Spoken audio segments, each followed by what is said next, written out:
They've become known as fake electors, and according to federal prosecutors, they were part of a plan to overturn the election, orchestrated by pro-Trump attorneys with Trump's support.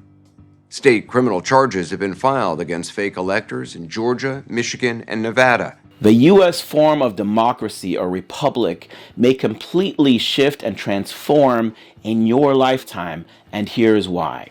Did you know that the U.S. president doesn't actually need your vote to win? You heard that right. The founding fathers, the framers, never required a popular vote or people's vote for presidential elections.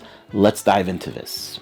This might come as a surprise, but the words popular vote don't appear anywhere in the Constitution. So why do we always hear about the popular vote in presidential elections? Let's break it down.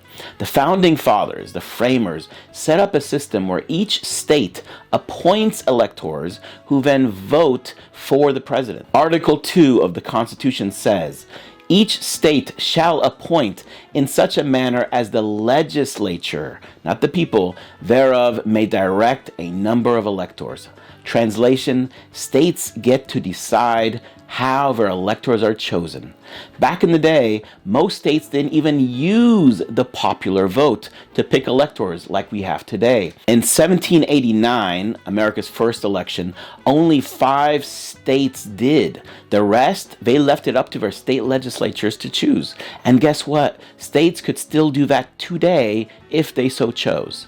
Now fast forward to 2020 when we saw a dramatic showdown. Former President Trump and his allies tried to overturn the popular vote results. Their goal to replace electors with those chosen by state legislatures. For example, leading Senator Lindsey Graham called the Georgia Secretary of State about invalidating voting ballots. This raised huge concerns about election integrity.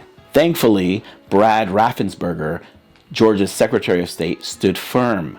He defended the accuracy of the state's election results, making sure the process stayed fair. And then there's Ginny Thomas, wife of Supreme Court Justice Clarence Thomas, who urged Arizona lawmakers to pick a clean slate of electors.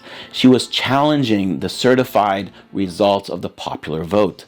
President Trump didn't stop there. He called Georgia Governor Brian Kemp and the Pennsylvania Speaker of the House, pushing them to override the election results and appoint electors who would support him.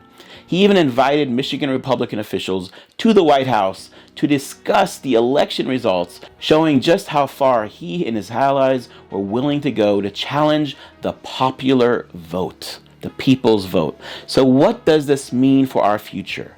The 2020 election highlighted a crucial part of our system. States decide how electors are chosen, and there's no constitutional mandate for a popular vote, for your vote. This is more relevant today than ever with recent challenges to the process. As we move forward, it's essential to talk about how we can improve and protect our electoral system, whether it's through reforms to the Electoral College, ensuring the voting security, or fostering civic education. We need to work together to uphold the integrity of our democracy. Thanks for watching. If this video surprised you or got you thinking, hit that like button, subscribe, and click the bell icon for more content. Do you think we should keep the Electoral College or switch to a popular vote only? Drop your thoughts in the comments below. Also, don't miss our next video where we'll dive into the most controversial election in U.S. history. Until next time, stay curious and stay engaged.